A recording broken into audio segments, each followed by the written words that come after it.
Naka-half-mast na ang watawat ng Pilipinas sa Tarlac City Hall bilang pagbibigay respeto sa yumaong si dating Pangulong Benigno Simeon Noynoy Aquino III.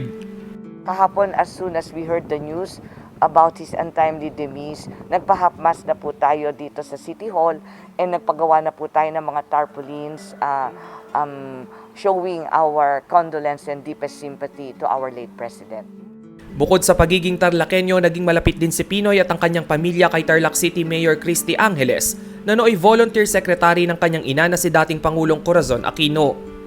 Ayon kay Angeles, naging modelo niya sa pangungobyerno ang dalawang Aquino.